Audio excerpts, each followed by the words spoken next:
Yasiin Bey, a.k.a. Mos Def, a.k.a. Dante Smith, was arrested in South Africa after trying to leave the country with a fake passport or a world passport, whatever that means.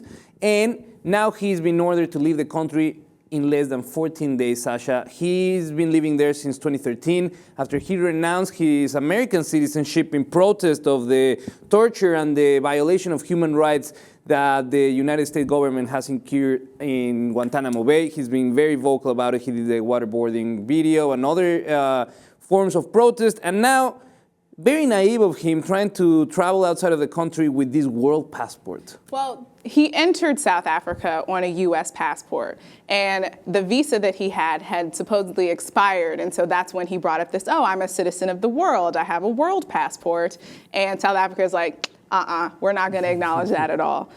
This world passport is issued by the World Service Authority.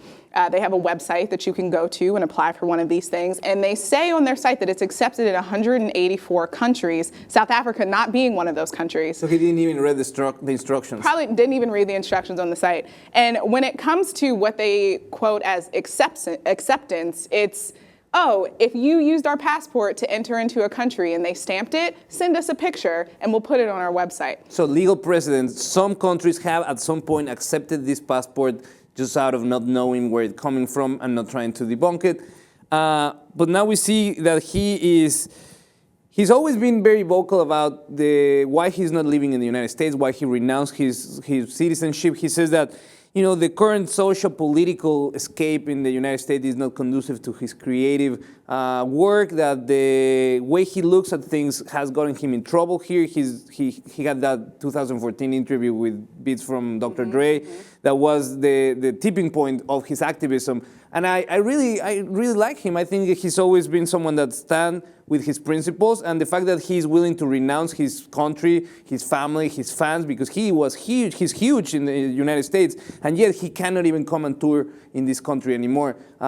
He's standing on his principles. I like that. I mean, I think it's a little either or here, because there are some other issues that sort of go against this, and it's great when an artist takes a stand and they have a strong moral constitution. But you know, Mos Def has faced a lot of legal issues in the United States when it comes to failure to pay back child support and other things like that. So we have a few different focal points here where it's like, if you're going to leave the country and renounce your citizenship in protest, that's great. And I'm not saying that, you know, artists have to be role models or anything like that. Everybody is subject to their own troubles. But I like your point that, you know, it's very convenient to come forward and say, I'm going to do this for activism, but in reality, you have some business that are pending that you're trying to make up with this. And I respect that point.